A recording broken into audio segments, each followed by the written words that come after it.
بسم الله الرحمن الرحيم إن الحمد لله نحمده ونستعينه ونستغفره ونعوذ بالله من شرور أنفسنا ومن سيئات أعمالنا من يهده الله فلا مضل له ومن يضلل فلا هادي له أشهد أن لا إله إلا الله وحده لا شريك له وأشهد أن محمدا عبده ورسوله لا نبي ولا رسول بعده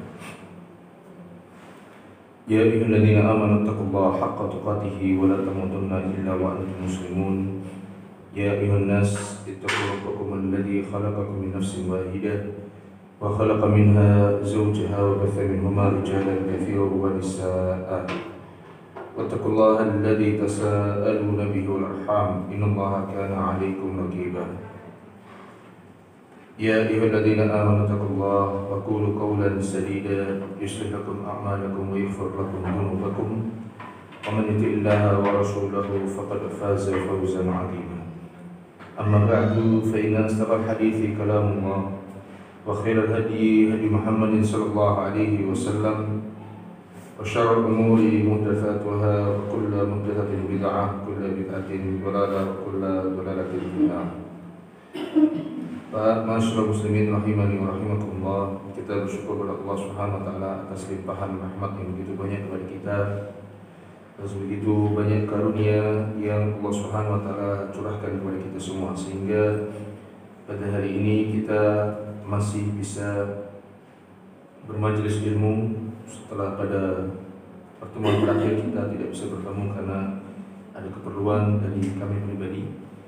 Semoga Allah Subhanahu wa taala mengistiqomahkan kita dalam menuntut ilmu. Semoga Allah Subhanahu wa taala mengistiqomahkan kita dalam mengamalkan apa yang kita ilmui pada hari ini. Tak lupa kita bersolawat kepada Nabi Muhammad SAW, pada seluruh keluarganya, kepada para sahabatnya, para tabi'in, tabi'in, dan juga orang-orang yang sunnah-sunnah Nabi SAW. Pertemuan terakhir sampai halaman 26 ya. Masuk 26 ya. Sekarang masuk 26 ya.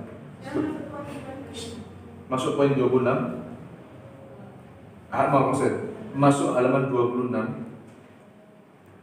Betul. Kewajiban.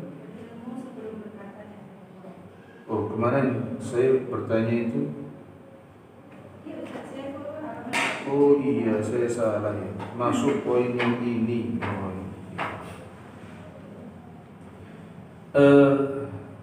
Saya akan menjelaskan sedikit saja tentang poin yang disampaikan Ibnu Qayyim di halaman 26. Ya, yang pertama, kedua, ketiga, dan keempat, yang jihadun nafs. Ya, saya akan sedikit menjelaskan saja. Lalu kita akan berpindah langsung ke poin yang selanjutnya.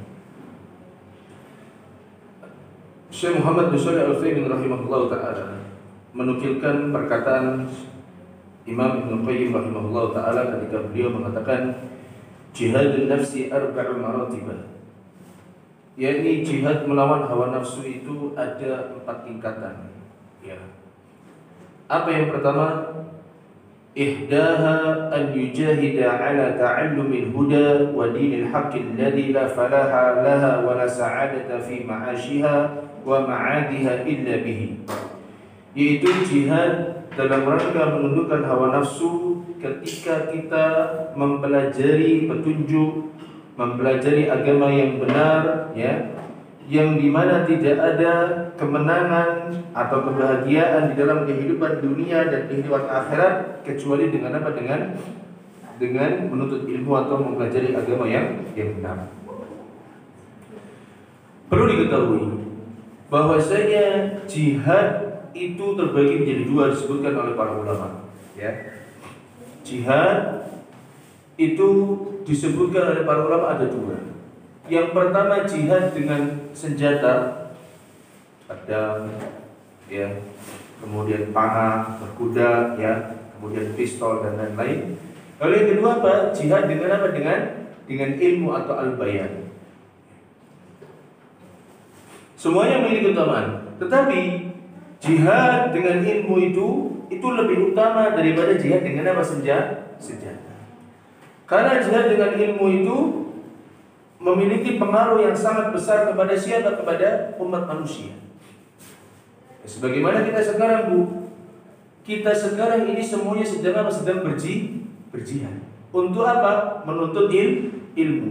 Yang dimana ilmu ini kita gunakan yang pertama untuk beramal sholih, lalu yang kedua untuk apa? Untuk beramal ma'ruf nahi munkar. Bagaimana mungkin seseorang dia akan beramal ma'ruf nahi munkar kalau dia tidak apa? Dia tidak menuntut ilmu. Terlebih pada masa-masa sekarang banyak sekali apa, Bu? Syubhat, banyak sekali pemikiran apa yang nyeleneh, pemikiran yang aneh-aneh tentang apa? Tentang agama Islam, dan mereka menyandarkan bahwasanya ini bersumber dari apa? Dari agama Islam. Contoh, mohon maaf, ada yang mengatakan bahwasanya nikah wanita muslimah itu boleh menikah dengan apa? Lelaki non muslim. Ini fatal. Tapi masya Allah ya, kalau kita melihat diskusi yang terjadi dari itu ketua MUI ya Pak tidak salah, ya itu masya Allah kita harus mendukung. Itu hujahnya sangat kuat beliau itu. Ya. Ketika dia berdiskusi dengan orang-orang yang melegalkan atau orang-orang yang membolehkan untuk apa? Menikah dengan boleh agama. Tapi mohon maaf, na'udzubillah, masih ada aja pembela-pembela yang mengatakan bahwasanya apa? Anaknya Rasulullah SAW pun juga menikah beda agama. Mereka mengatakan demikian lagi. Ini bahlulnya bukan main, na'udzubillah. Ya. Maka jihad dengan ilmu itu lebih utama daripada jihad dengan apa? Dengan senjata. Karena dengan ilmu yang benar kita bisa apa? Mengajari manusia yang benar. Sebagaimana mereka na'udzubillah, mereka menyebarkan pemahaman-pemahaman yang nyeleneh yang tidak bersumber dari Al-Quran dan Sunnah, maka kita pun akan melawan dengan apa? Dengan pemahaman-pemahaman yang bersumber dari Al-Quran dan Sunnah.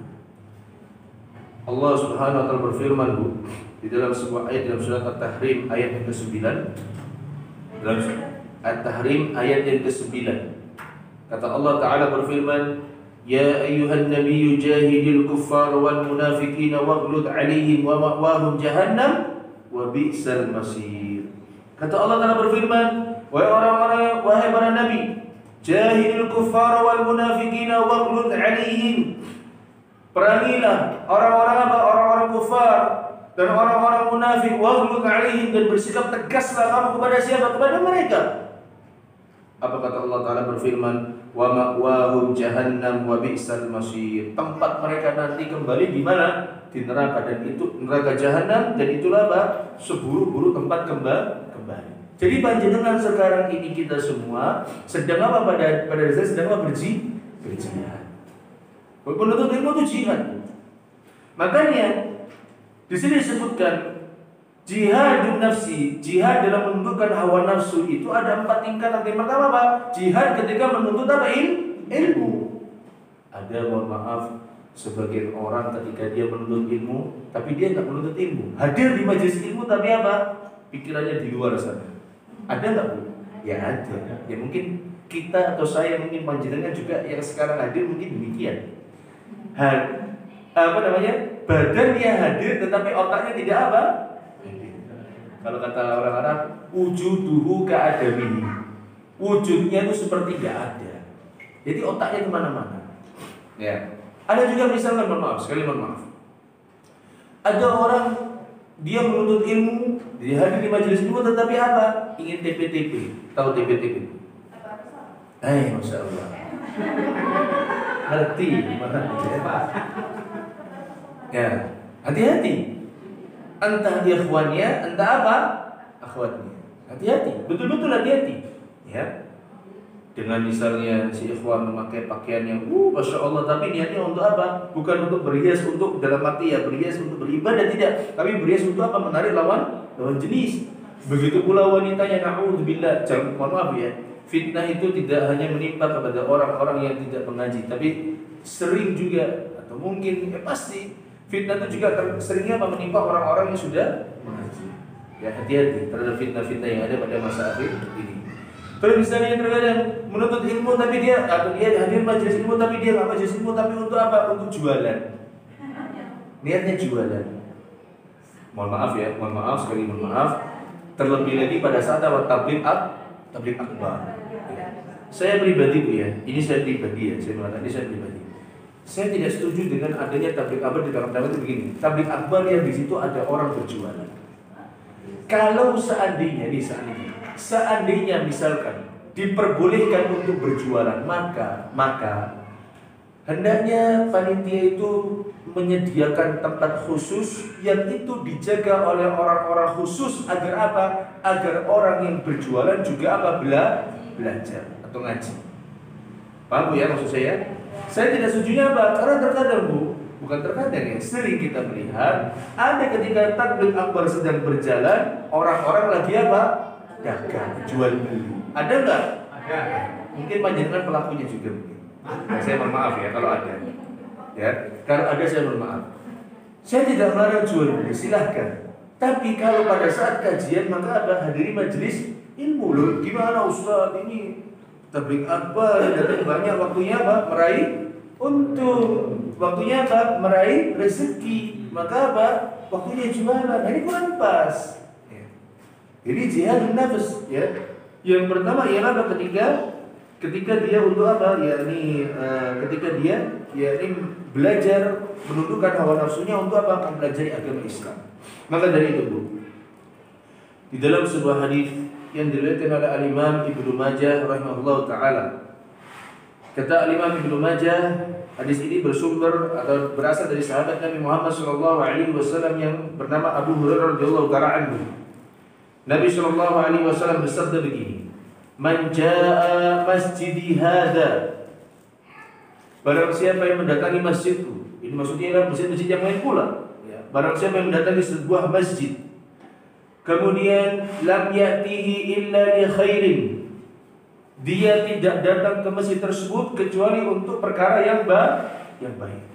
Barang siapa yang mendatangi sebuah masjid, dia datang ke masjid tersebut dia tidak datang ke masjid tersebut kecuali untuk perkara-perkara yang baik. Kemudian kata Nabi SAW mengatakan, yata'allamuhu aw yu'allimuhu. Dia di dalam masjid itu dia belajar atau mengajar. Yata'allamuhu aw yu'allimuhu. Dia di dalam masjid itu belajar atau apa tidak, atau yang lain apa mengajar. Apa kata Nabi SAW bersabda, fahuwa bimanzilatil mujahidi fi sabilillah. Subhanallah. Maka dia derajatnya seperti apa? Kedudukannya para mujahid yang sedang berperang di jalan apa? Allah. Jadi Bu, nah sekarang kita ini apa Bu? Ya ta'allam atau yu'allim, belajar atau mengajar? Belajar. Jadi menuntut ilmu termasuk apa? Jihad. Keliru kalau orang mengatakan menuntut ilmu bukan apa? Jihad. Ya. Lebih lebar, misalnya diperlebar lagi. Misalnya panjenengan punya atau tahu ada seseorang yang memiliki anak yang cerdas. Ada orang lain punya anak yang cerdas, tapi dia nggak punya biaya untuk apa? Untuk bersekolah. Panjenengan biayai itu sama saja panjenengan apa? Membiayai orang tersebut, anak tersebut untuk apa? Berjihad. Yang nanti panjenengan bisa manfaatkan untuk apa? Misalnya untuk hal-hal yang bermanfaat, untuk mengajar, untuk mentaklim manusia, untuk mentarbiyah manusia, mendidik manusia agar menjadi manusia yang rabbani. Ini jihad luas perkara jihad dalam menuntut ilmu. Panjenengan dapat pahalanya besar nanti. Ketika panjenengan wafat, panjenengan akan melihat pahala yang besar. Ketika anak tersebut menjadi anak-anak yang betul-betul teguh di atas agama Islam. Masya Allah ya. Saya mendapatkan cerita dari salah seorang ustaz tentang ada seorang ustaz yang senantiasa mencarikan beasiswa untuk anak-anak yang cerdas. Jadi ada salah satu sekolah yang Masya Allah biaya terjangkau. Ini sekolah setingkat universitas, biaya terjangkau, sekolah Islam. Ini mungkin bisa dikatakan mudirnya atau mungkin juga ketua yayasannya, mungkin ya, sekelas universitas ya. Subhanallah. Ini mudirnya ini ketika melihat anak-anak pintar ini ya, atau ketua yayasan yang mungkin itu juga saya lupa ya, ustaz ini yang mencarikan beasiswa, dia katakan sama orang-orang kaya, Ini ada 1, 2, 3, 4. Yang satu dari ini, yang satu dari ini, satu dari ini, satu dari ini. Biaya makan selama 1 semester ini, kitabnya ini, pakaiannya ini. Kalau dia pulang pergi 1 semester ini, disebutkan Pak. Dicarikan orang-orang kaya. Untuk apa? Untuk agar anak ini tetap bisa belajar. Ini hebat Pak. Ada pernah sampai demikian berjihadnya. Ada anak pintar, itu teman-teman anaknya Masya Allah pintar, saya sekolahkan di sekolah ini Bu ya, nanti semua tak bayarin. Pernah menyenangkan demikian? Belum pernah. Ya, sudah pernah. Ada tadi yang sudah pernah tapi nggak mau berbicara. Ya. Masya Allah, ini jihad. Ya.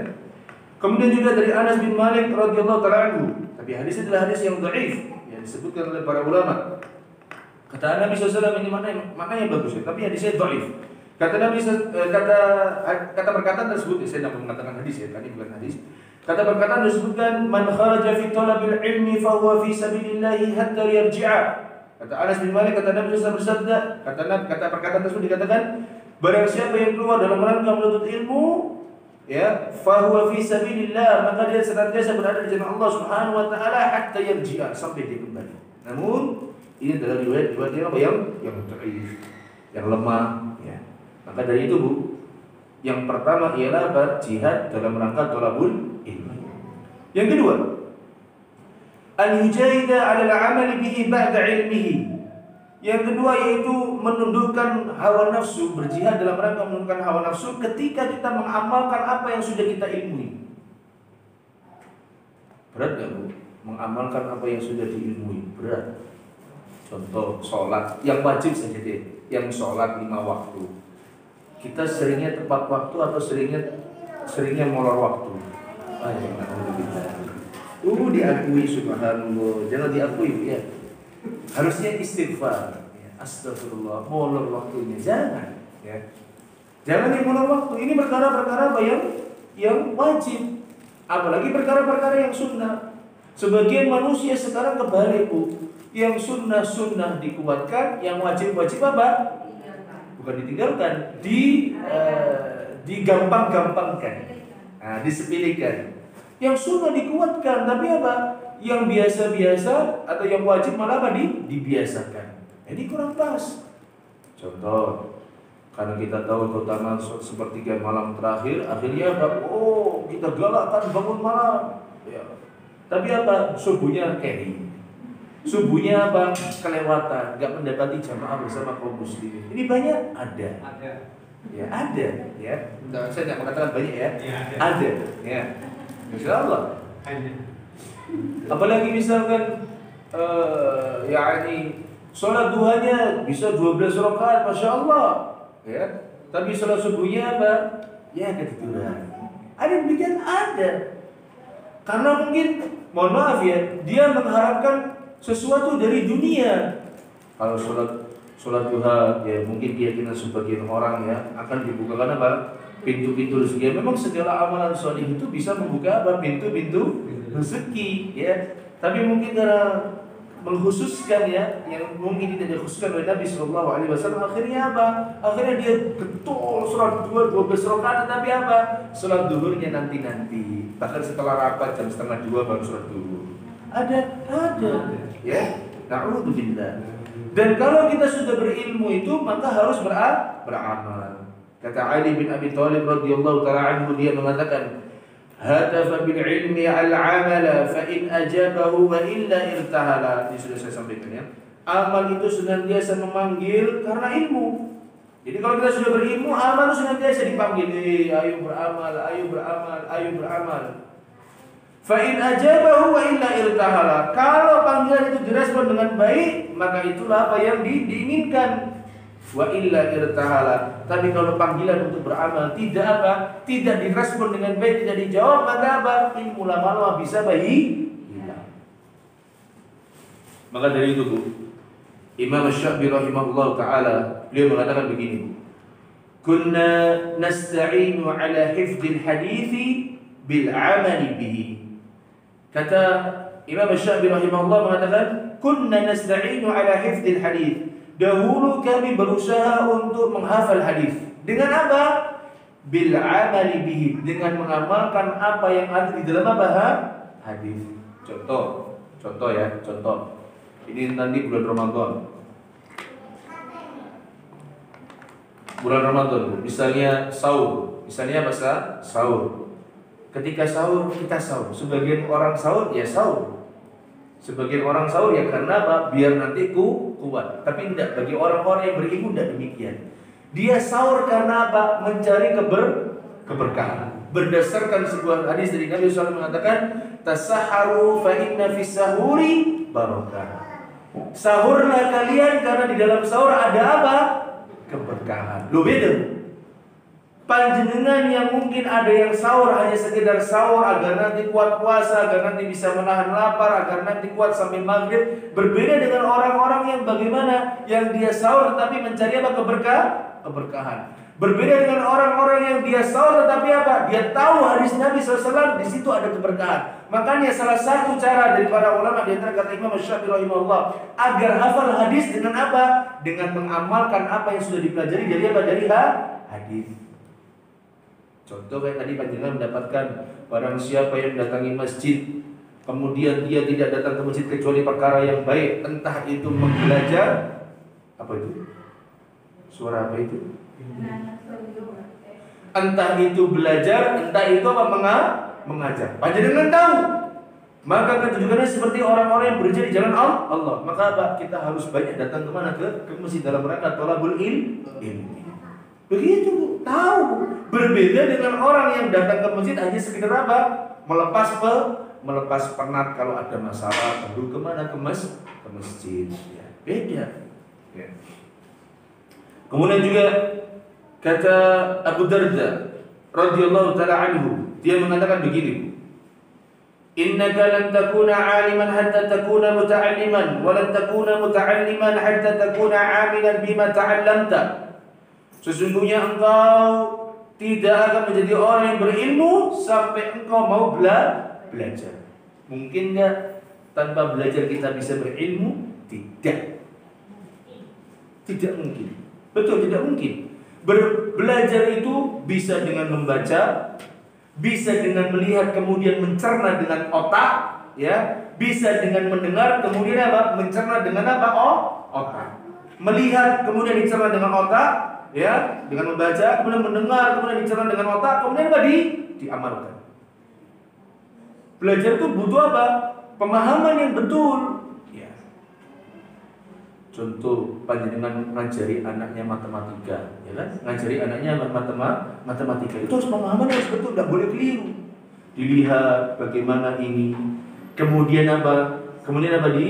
Didengarkan, ya. Begitu. Makanya Bu, kalau belajar matematika itu harus banyak apa? Praktek, ya. Diganti-ganti soalnya. Misalnya Ibu Budi membeli 10 tusuk sate. Kemudian ditambah lagi 25 tusuk sate, kemudian dimakan 18 tusuk sate, maka sisa berapa satenya? Itu terus diganti dengan kasus lain, misalnya Ibu Khadijah membeli 30 kilo jeruk, kemudian dimakan apa? Kemudian busuk menjadi berapa? Menjadi busuk 15 kilo. Lalu beli baru lagi 15 kilo ditambah 10 kilo, berapa sisanya? Itu kan kasusnya beda Bu. Itu begitu untuk matematika agar pemahaman tambah-tambahan kurang-kurangan perkalian membagi itu harus dengan benar. Apalagi permasalahan agama itu lebih penting lagi. Ya. Harus belajar. Dan kata Abu Darda mengatakan, "Walan takuna muta'alliman hatta takuna 'amilan bima ta'allamta." Dan engkau tidak disebut sebagai orang yang belajar hatta takuna 'amilan, sampai engkau ini mengamalkan bima ta'allamta. Engkau mengamalkan apa yang sudah dipelajari. Baru dikatakan sebagai orang yang berilmu. Dan itu berat. Sekali lagi berat. Ya. Oh, kita tahu pahala. Satu huruf di dalam Al-Quran berapa huruf, berapa pahala? 10. Pak tak tanya sekarang. Sekarang sudah berapa halaman tadi bagi dibaca? Oh, enggak Ustaz, nanti jam 12 bacaannya biasanya. Nanti tayyib jam 12. Kira-kira ada enggak godaan setan nanti? Dari suami. Ayo nih keluar nih. Pernah enggak panjenengan misalnya ketika diajak suami misalnya, ayo nih keluar. Tapi panjenengan tahu nih jadwal membaca Al-Quran, kemudian panjenengan mengatakan, sih mas, aku tak mau Quran dulu. Pernah tak panjenengan begini? Oh tidak, langsung apa? Keluar. Padahal panjenengan tahu ada 10 kebaikan dari satu hurufnya, iya kan? Iya. Hasilnya kan kita begitu, na'udzubillah ya. Jangan sampai Bu. Masya Allah ya, saya melihat ada seseorang Bu. Ada seseorang yang Masya Allah ya, saya tahu dia membacanya itu sehari 1 juz ya. Dia sehari membaca satu juz. Jadi dibagi sama dia Bu, ya Bu ya. Dibagi sama dia biasanya pagi sebelum subuh 4 halaman, duhur 4 halaman, asar 4 halaman, maghrib 4 halaman, ba'da isya juga 4 halaman. Kan 1 juz kalau pakai mushaf Madinah berapa halaman? 10. Lembarnya 10. Halamannya berapa? 20. Ayo coba dihitung. Coba ada yang kalau ditanya lembar, betul 10 lembar. Halamannya berapa? 20. Nah ini ya. Ini saya beri orang ini Masya Allah ya. Ketika dia tahu dia bisa, kebetulan pas yakni saya mendapat cerita dari seseorang ya, dia kemudian dia mau safar, ya kemudian dia mau keluar, yakni ke kalau salah ke Lombok atau kemana saya lupa ya, antara ke Lombok atau ke Bima saya lupa. Ketika itu Pak, dia tahu bahwasanya akan datang hari yang menyibukkan bagi dia, yaitu apa? Ketika hari keberangkatannya dan hari-hari di mana dia di tempat tujuan. Subhanallah Pak, apa yang terjadi Pak? Dia tahu dia akan safar 4 hari, 4 atau 6 hari saya lupa. Apa yang dilakukan Bu? Tahu yang dilakukan dia apa? Dia menambah bacaannya. Sehari berapa juz? 2 juz. Dikhawatirkan apa? Pada saat dia di sana dia tidak bisa membaca Al-Quran. Tapi subhanallah saya dapat cerita. Dia sudah kan dia misalnya pergi 4 hari ya. Berarti kalau dia pergi 4 hari biasanya 1 juz ya, maka akan kehilangan berapa juz? 4 juz. Maka sebelum dia pergi, beberapa hari sebelum dia pergi, dia mengatakan 2 juz. Agar apa?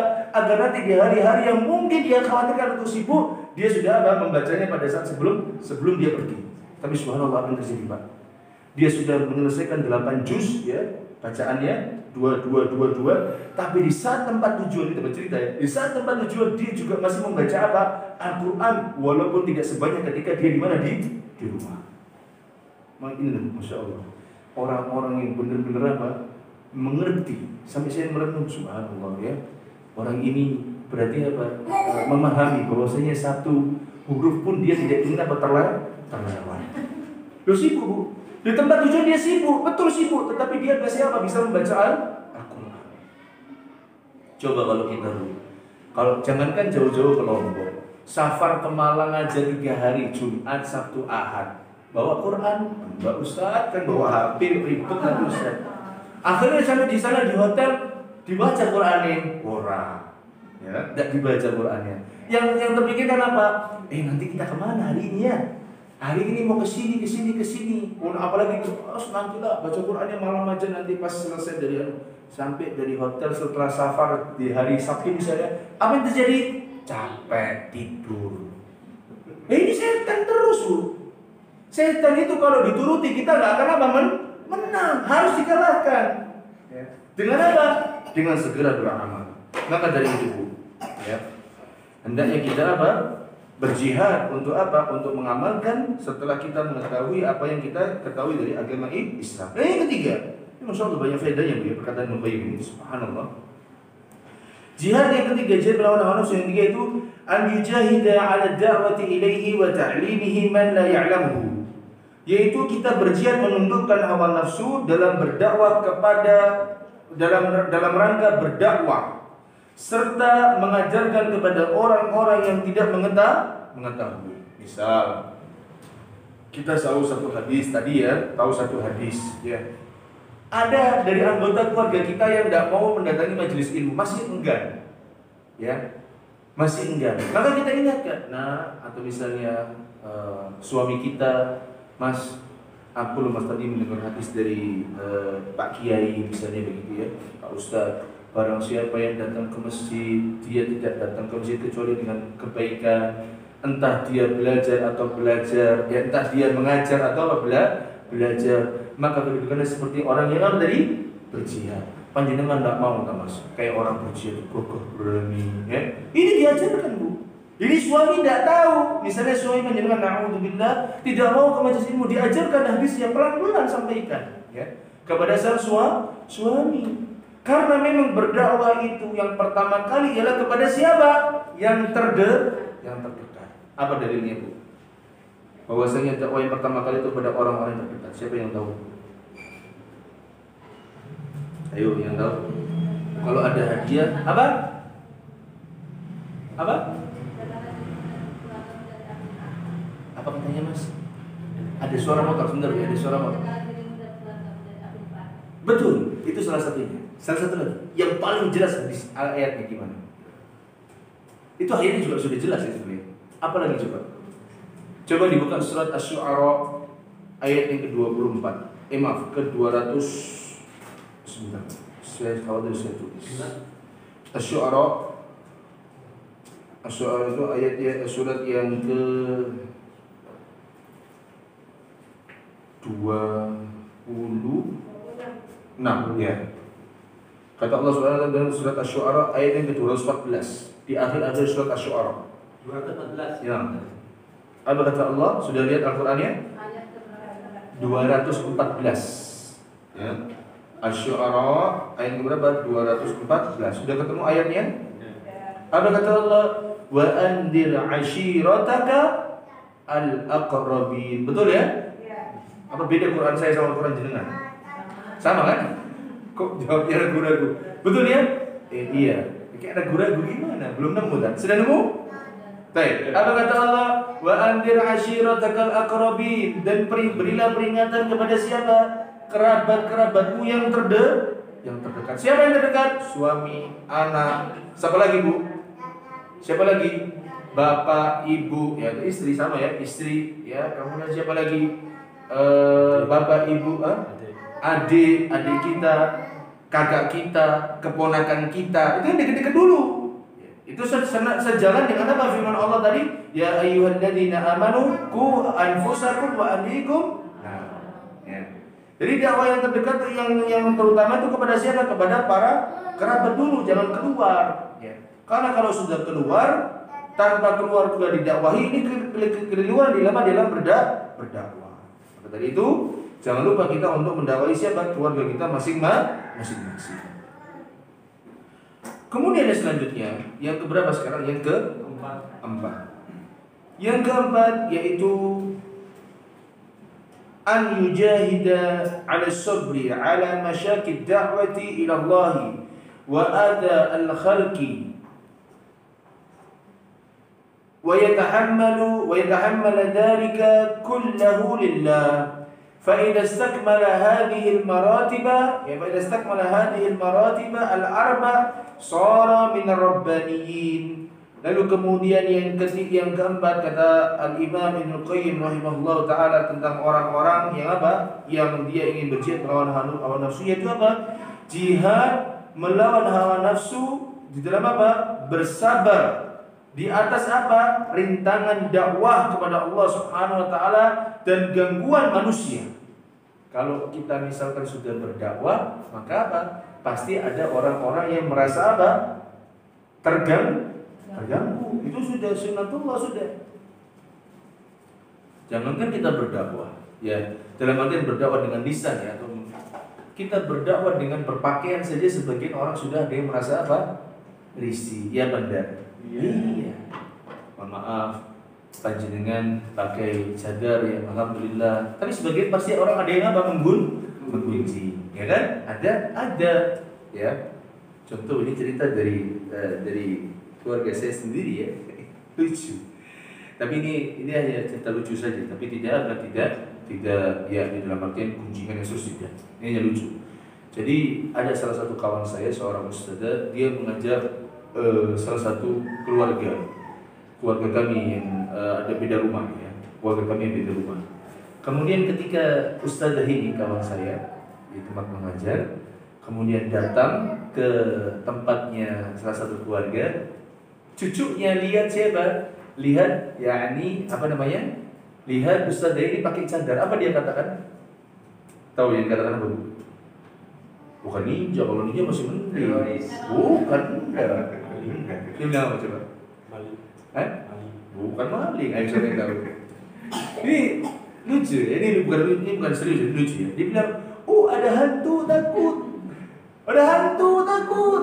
Saya nggak tahu. Saya tanya akhirnya tadi malam, siapa yang mengatakan bahwasanya cadel itu hantu? Mesti ada yang bilang. Atau kalau tidak, dia sering melihat apa film hantu yang menakutkan. Saya bilang begitu.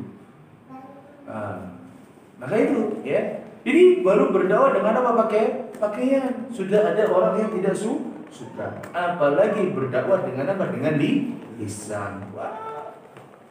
Lihat Bu. Berapa banyak kajian asatidzah kita yang dibatalkan, yang diliburkan. Libur harus penting ya.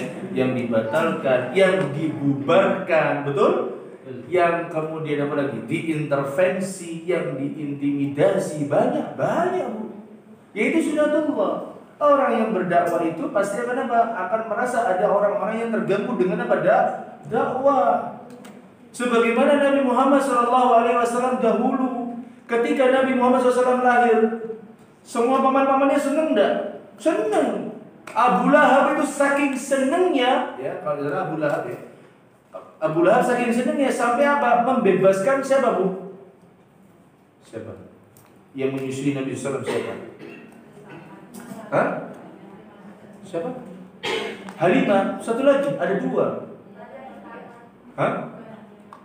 Halimah As-Sa'diyah itu wanita yang menyusui. Satu lagi siapa? Gak pernah tahu.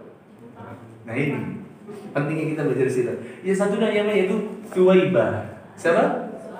Thuwaibah pakai tha. Thuwaibah. Thuwaibah ini disebutkan kalau tidak salah ya, dia salah satu budaknya siapa? Abu Lahab. Karena saking gembiranya dengan lahirnya siapa? Nabi Muhammad SAW, akhirnya apa? Dibebaskan siapa? Thuwaibah Islamiyahnya, akhirnya dia menyusui siapa? Nabi Muhammad SAW. Tapi lihat Bu, ketika Nabi Muhammad SAW berdakwah tentang masalah tauhid, apakah Abu Lahab menerima? Tidak menerima. Terganggu enggak? Terganggu. Padahal ini loh pamannya sendiri yang dulu sangat cinta kepada siapa? Nabi Muhammad SAW. Disebutkan dalam salah satu buku sejarah Nabi SAW itu, Abu Lahab dan juga siapa? Abu Lahab dan Nabi Muhammad SAW ini bertetangga, dekat bertetanggaan, ya, dekat. Tapi ketika Nabi Muhammad SAW mendakwakan tauhid, Abu Lahab, Nabi Muhammad SAW ini menjadi musuh bagi siapa? Abu Lahab, pamannya sendiri. Nabi SAW saja dibegitukan. Bahkan Allah mencela dalam surat Al-Lahab, tabbat yada abi lahab wa tabb. Celaka tangannya Abu Lahab. Na'udhu. Dan juga apa? Celaka tangannya siapa? Istrinya. Ya. Bagaimana mungkin ya? Ketika Nabi SAW sholat, Nabi SAW diletakkan di atas punggungnya, yaitu apa? Isi dari perut hewan. Entah jeroannya mungkin ya. Jeroannya dari perut apa? Dari perut hewan. Diletakkan di mana? Di punggung Nabi SAW ketika sholat. Na'udzubillah. Maka hati-hati. Ketika kita berdakwah itu pasti akan ada orang yang akan apa? Terganggu. Dan itu pasti. Dan kenapa? Karena memang selama ini dia tidak mengetahui mana yang benar dan tidak mengetahui mana yang salah. Dia hanya mengikuti kebanyakan apa?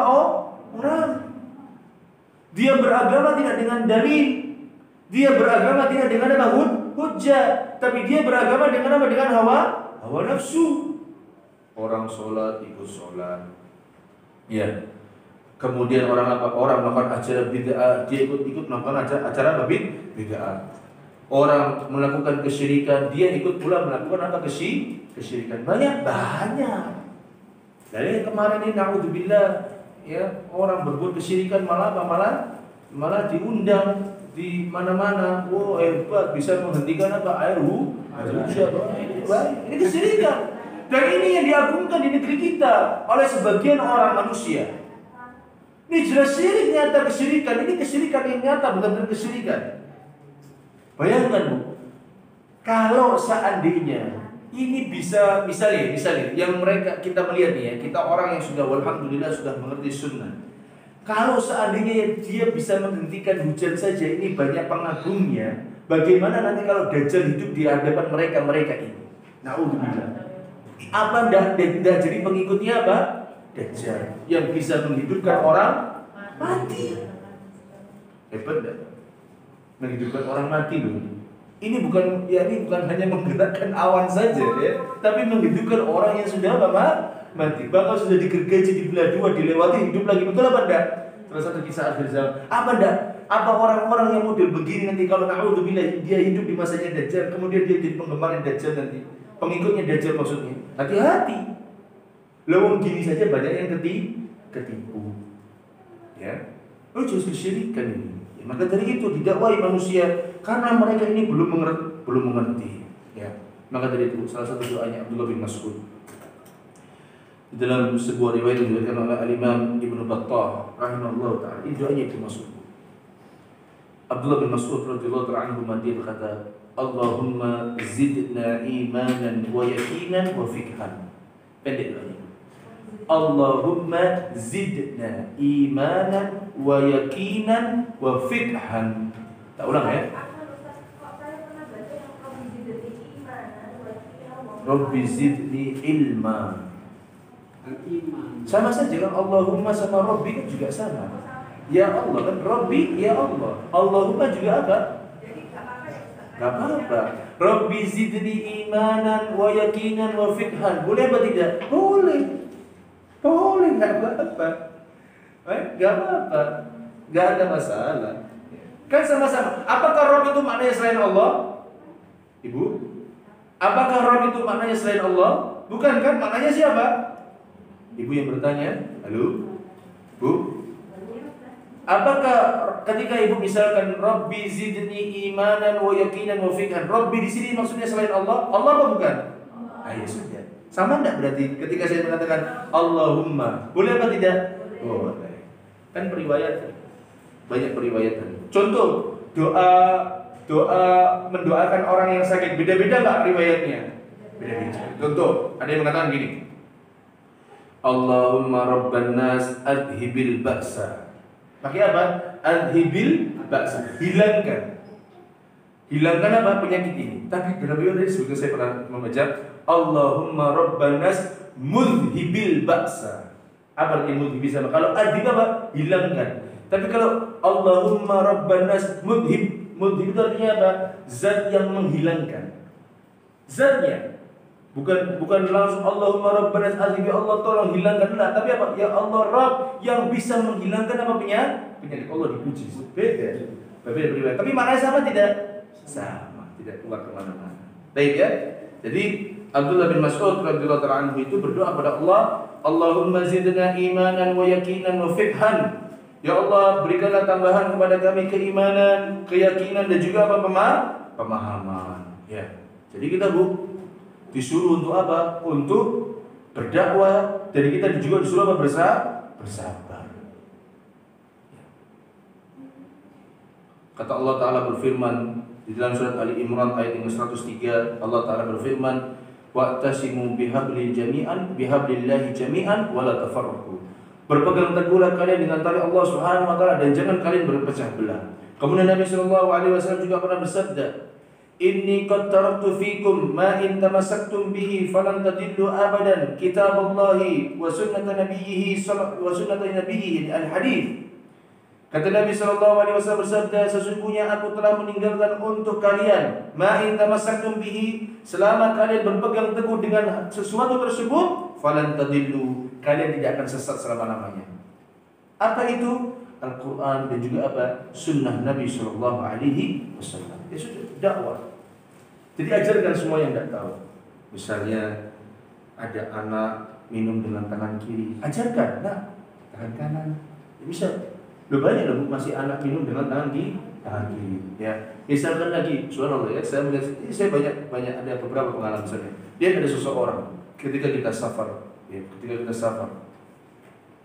bersama kawan-kawan, subhanallah, melihat ketika kita mau berhenti di tukang tambal ban untuk mengganti ban, apa yang terjadi? Kita melihat ada orang, teman dari satu kawan kami ini.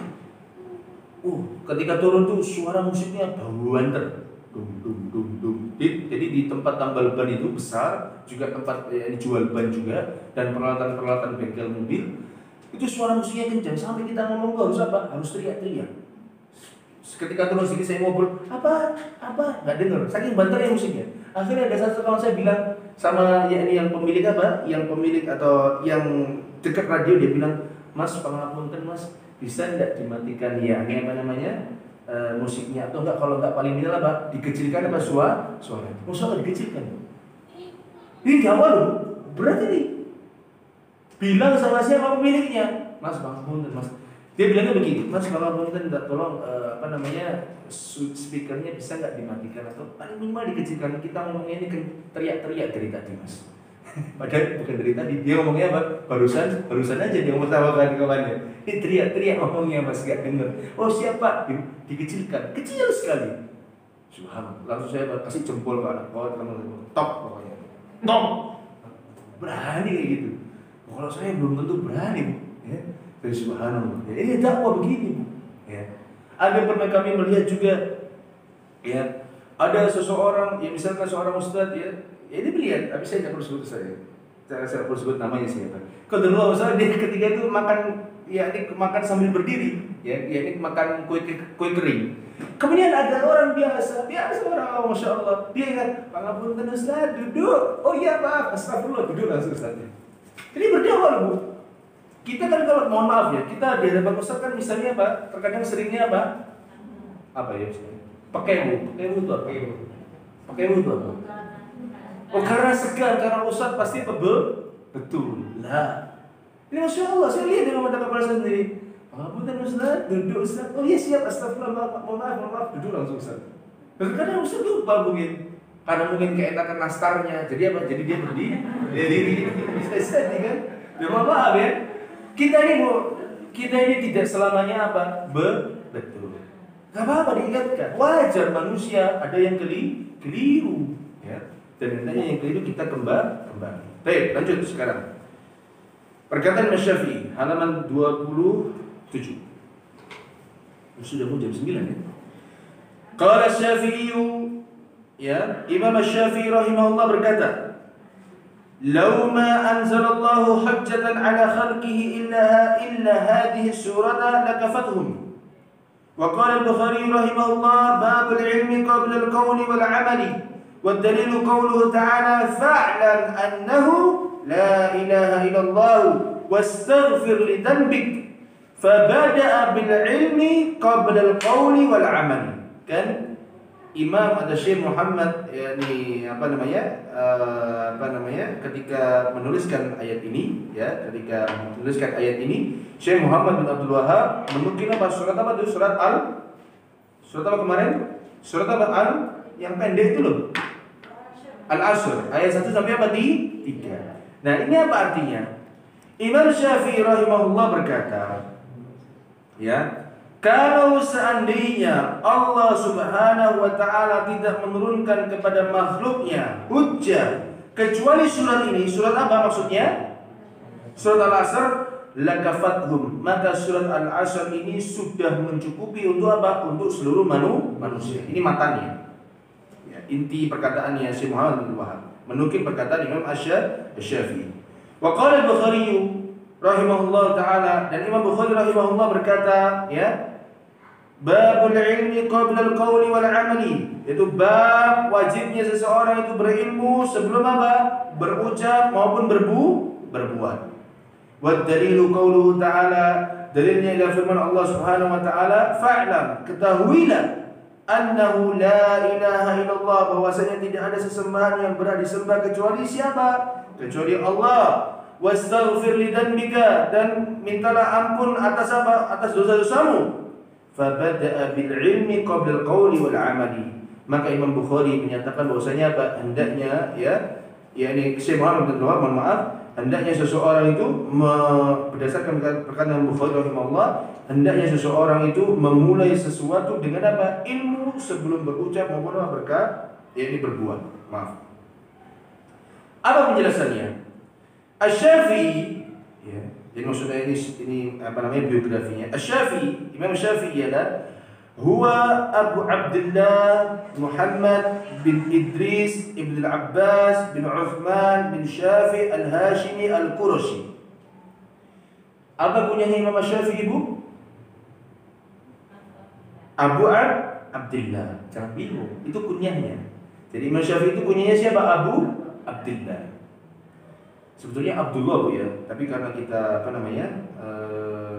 membacanya dengan bahasa Arab, maka Abu Abdullah. Ya. Siapa nama Imam Syafi'i? Muhammad bin Idris ibn al-Abbas bin Uthman bin Syafi', kemudian apa? Al-Hashimi al-Qurashi. Jadi dia orang apa? Orang Quraisy. Jadi Imam Syafi'i bangsa apa? Bangsa Arab, ya. Wulida fi Gaza sana 150 Hijriyah. Dia dilahirkan di mana? Di kota Gaza. Gaza di mana, Bu, ya? Palestina apa di Irak? Ya, Palestina. Tak goyang sedikit, tak goncang sedikit udah bingung maksudnya. Lahir di Palestina, yakni pada tahun berapa? 150 Hijriyah. Dan wafat di kota Mesir tahun berapa? 204 Hijriyah. Wa huwa ahadul a'immatil arba'ati 'alal jami'i rahmatullahi ta'ala. Beliau termasuk apa? Salah seorang dari imam yang 4. Semoga Allah Subhanahu wa taala melimpahkan rahmat kepada siapa? Kepada beliau. Rahimahullahu taala. Jadi Imam Syafi'i itu nama aslinya siapa, Bu? Muhammad bin Idris bin Abbas bin Uthman Al-Hashimi bin Syafi' Al-Hashimi Al-Qurashi. Ya, kalau ditarik terus nasabnya ya panjang ya. Tapi tahu nama aslinya Pak Muhammad bin Idris. Baik. Qauluhu, perkataan Imam Syafi'i rahimahullah yang mengatakan lakafathum, kalau seandainya Allah Subhanahu wa taala tidak menurunkan ya satu hujjah, satu surat kecuali surat ini, maka sudah mencukupi. Apa maknanya sudah mencukupi? Ya kan, betul ya, pada terjemahan begitu ya. Baik. Maksudnya ialah muradu rahimahullah anna hadhihi surata kafiyatun lil khalqi fil hathi ala tamassuki bidinillahi bil imani wal amali shalih wad da'wati ila Allah was sabri ala dhalika. Maksudnya Imam Syafi'i rahimahullah ta'ala, ya, semoga Allah Subhanahu wa taala rahmati beliau. Maksudnya ialah bahwasanya surat Al-Asr ini sudah cukup bagi manusia dalam rangka apa? Dalam rangka menganjurkan, ya, memotivasi manusia agar mereka senantiasa berpegang teguh terhadap agama Allah dengan keimanan. Dan juga apa? Berpegang teguh kepada Allah dengan apa? Dengan menjalankan amalan shalih. Berpegang teguh kepada Allah Subhanahu wa taala dengan apa? Dengan senantiasa mendakwahkan syariat-syariat Islam. Dan berpegang teguh kepada Allah Subhanahu wa taala dengan apa? Dengan bersabar ketika kita berdakwah. Kan di surat Al-Asr itu ada 4 yang intinya. Wal asr innal insana lafi khusr illa alladziina aamanu wa 'amilus shalihat wa tawassaw bil haqqi wa tawassaw bis sabr. Lihat yang pertama apa? Semua orang merugi. Ya. Kecuali yang 4 ini. Kita dikatakan kalau kita enggak ingin merugi, kita harus berpegang teguh terhadap apa? 4 hal ini. Apa itu? At-tamassuk bidinillahi bil iman, yaitu berpegang teguh di agama Allah dengan apa? Dengan keimanan. Makanya kata Allah yang enggak merugi siapa? Illal ladzina amanu. Ini enggak merugi. Jadi kita diperintahkan untuk apa? Berpegang teguh dengan agama Allah. Caranya bagaimana? Dengan beriman. Mengimani hari akhir, mengimani Allah, mengimani Rasul-Rasul Allah, mengimani apa? Kitab-kitab Allah, mengimani takdirnya Allah Subhanahu wa taala. Enak. Ya, ini yang enggak akan merugi. Makanya kalau orang sudah beriman, ya, dengan iman yang sempurna, dia enggak akan merasa sedih atas apa yang terjadi sama dirinya. Kemudian yang kedua apa? Wal amali shalih. Di dalam ayat ini kata Imam Syafi'i rahimahullah taala, kita diperintah untuk apa? Berpegang teguh dengan kepada agama Allah dengan apa? Dengan beramal shalih. Kalau antum sudah beriman, maka beramal shalih. Ya. Jangan sampai sudah beriman, sudah berilmu tapi tidak beramal. Kita tahu Allah Subhanahu wa taala innallaha sami'un alim, Allah Maha mendengar dan Allah Maha mengetahui. Innallaha khabirun basir, Allah Maha melihat. Kita tahu Allah Maha melihat, tapi maksiat jalan terus. Dan bagaimana? Gak ada amalannya, dia sudah beriman. Saya yakin Allah itu Maha melihat. Apapun yang saya lakukan Allah tahu, tapi apa? Doyan maksiat. Gimana? Ini gak ada pengamalannya. Ya, ini tidak ada pengamalannya. Saya meyakini hadis Nabi SAW yang mengatakan suatu huruf dari Al-Quran akan dibalas dengan 10 kebaikan, tapi dia tidak pernah baca Al-Quran. Ini nggak bisa dikatakan dia berpegang teguh dengan Allah Subhanahu Wa Taala, hanya cukup dengan berilmu, tapi diamalkan. Ya, ini maksudnya. Yang ketiga, wad-da'wati ila Allah. Yang ketiga, di dalam ayat ini, di dalam surat Al-Asr ini, ya, ada anjuran atau motivasi agar kita berpegang teguh dengan agama Allah. Dengan apa? Dengan kita mendakwahkan agama Allah Subhanahu Wa Taala. Kita sudah tahu waktunya kita berdakwah. Ya, ajari semua yang tidak tahu. Apakah semua yang di Amira ini sudah pintar agama? Masih banyak yang belum mengerti agama ini Islam. Ya, coba dakwahi pelan-pelan yang rumahnya di Amira ini. Waduh, berat Ustaz. Ya, apa misalnya masih ada yang kerja di bank, coba didakwahi pelan-pelan, Pak. Jangan apa misalnya dikasih buku apa namanya untuk kerja di bank, misalnya begitu. Atau misalkan masih ada orang yang sedang datang ke kuburan-kuburan, ya, untuk minta apa? Minta berkah. Ya, coba dinasihati. Ya, ini dakwah berat. Dan yang ketiga maksudnya yang keempat ialah apa? Maksud dari surah Al-Asr ini adalah berpegang teguh dengan agama Allah. Caranya bagaimana? Bersabar di atas dakwah. Dakwah itu berat, Pak. Sekali lagi saya katakan, Bu, dakwah itu apa? Berat. Ya, berat. Walaysa muraduhu anna hadhihi surata kafiyatan lil khalqi fi jami'i syariah. Bukan maksudnya, ya, bukan maksudnya mencukupi ini apa? Mencukupi bagi manusia semua syariat, enggak. Oh, kan kata Imam Syafi'i apa namanya? Ya, ini satu surat ini mencukupi apa? Mencukupi seluruh manusia, seluruh makhluk. Berarti apa? Ya sudah, sholat model kita. Bagaimana dalam surat Al-Asr tidak ada syariat sholat? Ya, bukan maksudnya di situ. Maksudnya ialah apa? Ada 4 tadi. Maksudnya ialah agar kita dimotivasi Imam Syafi'i di ayat ini, ya, agar kita senantiasa berpegang teguh dengan agama Allah Subhanahu Wa Taala, dengan keimanan, dengan amal sholih, dengan dakwah, kemudian apa? Bersabar di dalam apa? Dakwah. Ya, maka dari itu para ummahat rahimani wa rahimakumullah, ya, agar kita tidak menjadi orang-orang yang merugi, maka hendaknya kita lewati tahapan itu semua, yaitu kita beriman, ya. Tentunya beriman dengan apa? Dengan ilmu. Kita mencari ilmu yang benar. Dengan panjenengan seperti ini menuntut ilmu, maka panjenengan akan menambah keimanan. Ya. Panjenengan akan menambah keimanan. Ya. Orang yang semakin belajar akan semakin apa? Akan bertambah pula keimanan dalam hati mereka. Tidak akan takut terhadap celaan-celaan manusia. Tidak akan takut terhadap gangguan-gangguan manusia, karena dia sudah tahu bahwasanya ini sunnatullah. Karena dia sudah tahu bahwasanya apa? Ini akan mendapatkan balasannya di hari kiamat kelak. Kemudian ketika sudah berilmu, kalau kita tidak ingin merugi, maka apa? Kita beramal. Amalkan apa yang kita pelajari, kita amalkan. Panjenengan mengaji sama pekan lalu sama siapa? Ustaz Budi, ya. Ustaz Salim Gonim sama siapa?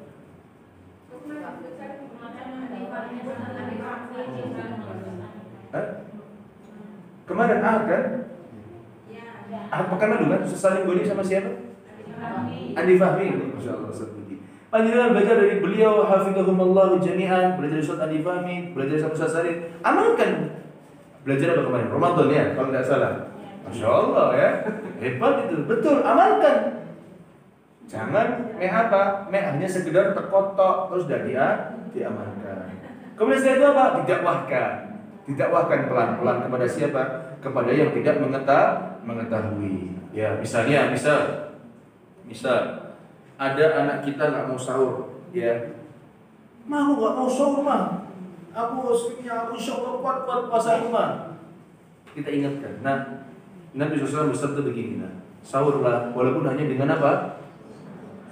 Seteguk air. Seteguh apa? Air. Nah, Nabi lo memerintahkan kita untuk apa? Untuk kita sahur meskipun dengan seteguh apa? Seteguh air. Ayolah, bangun sebentar. Nak. Ibu tahu kamu capek semalam, qadarullah syafa'al. Kamu pulang dari apa? Dari tempat kerja sampai jam 11, sekarang lelah. Ayo, minum seteguh air saja. Ingat kan? Agar apa? Agar ini demi menjalankan apa sunnah Nabi Sallallahu Alaihi Wasallam. Ini dakwah, Pak. Didakwakan kepada siapa? Keluarga yang paling dekat, ya. Didakwakan kepada orang-orang yang terdekat. Suaminya, ya, anaknya, istrinya, ataupun yang lainnya. Dan setelah itu apa? Ketika berdakwah sabar. Contoh yang tadi misalnya anak disuruh minum misalnya seteguk saja, pasti anaknya marah-marah enggak? Marah-marah, ya. Marah-marah, ibu ini ganggu aku tidur aja, kuat bu puasa aku. Sabar, ya, sabar. Ya meskipun anaknya ini juga apa salah karena apa? Sudah di depan ibunya masih berani berkata dengan nada yang tinggi. Ini nggak betul juga. Tapi ketika panjenengan mendakwahi anak panjenengan maka harus sabar. Merintahkan anak memakai jilbab berat nggak bu? Ibu yang punya anak perempuan yang sudah mulai beranjak dewasa atau sudah dewasa, dahulu ketika memerintahkan anak pakai jilbab berat nggak? Ada yang berat, ada yang ringan ya. Mungkin yang ringan mungkin karena sejak kecil sudah dibiasakan pakai apa? Pakai jilbab. Tapi yang dahulu nggak terbiasa pakai jilbab disuruh pakai jilbab berat nggak bu? Berat, ya, berat. Dan itu butuh apa? Butuh kesabaran. Karena tidak semua orang ketika didakwahi langsung apa? Menerima. Ada orang yang ketika didakwahi itu mikir-mikir. Ada orang yang didakwahi itu memang langsung menerima. Ada orang yang didakwahi ketika itu langsung apa? Membantah, ya. Banyak macam orang ketika didakwahi. Maka dalam berdakwah itu harus apa? Sabar. Jangan kita beranggapan bahwasanya dakwah itu beralaskan sofa, beralaskan bunga-bunga yang harum. Tidak. Dakwah itu beralaskan apa? Kerikil-kerikil yang tajam. Kita kan selalu beranggapan kalau kita ngomong gini langsung diterima, iya kan? Oh, posisi susahnya orang itu meninggalkan riba. Kita harus sudah nyampaikan bahwasanya satu dirham yang dimakan dari apa? Dari riba seperti apa? Berzina dengan ibunya sendiri. Kok dia loh masih mau menjalankan riba tersebut? Karena apa? Karena masih ada subhan di hatinya atau mungkin di kepalanya bahwasanya apa? Yang demikian itu bukan termasuk perbuatan apa? Riba. Makanya masih kerja. Sabar dalam dakwah itu. Ya. Misalkan apa sih yang dicari di orang-orang yang pergi ke kuburan untuk ngalap berkah? Itu loh sudah mati, ya. Gak mungkin dia bisa mengabulkan, gak mungkin dia bisa menyampaikan kepada Allah Subhanahu Wa Taala. Wong dia yang sudah mati itu butuh apa? Butuh doa dari yang hidup. Kok mereka masih minta sabar? Ya namanya dakwah begitu. Tidak semua orang langsung menerima. Ya. Nggak langsung menerima, nggak ada. Kecuali siapa bu yang didakwai langsung diterima bu? Siapa yang orang yang ketika didakwai langsung terima? Ya zaman dahulu lah. Ya siapa? Terserah saya siapa? Abu Bakar radhiyallahu taala anhu. Abu Bakar itu ketika didakwai langsung terima. Ya, Abu Bakar ini berbeda dengan sahabat-sahabat yang lain. Makanya Bu, ketika mungkin sudah pernah ceritakannya. Ketika Abu Bakar berselisih dengan siapa? Umar bin Khattab radhiyallahu anhu. Memang yang kelihatan mungkin yang salah Abu Bakar ya. Kemudian ketika Umar tidak memaafkan kesalahan siapa? Abu Bakar. Abu Bakar ngadu kepada siapa? Rasulullah SAW. Rasulullah mukanya merah Bu. Merah. Akhirnya di antara perkataan Nabi SAW mengatakan, ketika aku mendakwai kalian mengatakan kadabtum. Engkau berkata ya engkau berdusta wahai Muhammad. Tapi Abu Bakar mengatakan apa? Engkau benar wahai Muhammad. Abu Bakar orang yang selalu membenarkan. Bahkan ketika terjadi kejadian Isra wal Mi'raj, ketika dipanggil oleh orang-orang Quraisy, Abu Bakar, nih lihat nih sahabatku ini. Katanya dia apa? Bisa naik kemana? Ke langit ke-7 lalu kembali sebelum apa? Subuh. Pada saat subuh. Apa kata Abu Bakar? Kalau seandainya ada yang lebih besar daripada itu, aku akan percaya. Abu Bakar langsung percaya Bu. Ayo coba koreksi diri kita masing-masing. Dulu kita dulu. Apakah kita ketika didakwahi bisa mendengar kajian Ustaz langsung menerima gitu aja? Mesti kan ada yang masih ditolak kan? Bahkan sampai sekarang pun juga masih ada mungkin sebagian yang masih mikir-mikir ya kan? Iyalah adalah aku. Saya nggak mau ucap loh, saya ucap nanti ribut nanti di sini, ya kan? Saya tidak mengucap ya. Nanti genting nanti ya. Intinya kan masih ada mikir-mikir kan, masih dipikir kok bisa begitu ya. Ya itulah manusia. Oh beda-beda ya sudah. Saya anggap sama deh kalau begitu. Tidak ya, saya tidak ada. Mudah-mudahan tidak demikian. Mungkin kita belum bisa melakukannya. Tapi kita sebetulnya hati kita sudah menerima seluruh syariat. Cuma kita masih belum bisa melakukannya. Baik. Itu yang saya sampaikan ya pada pagi hari ini.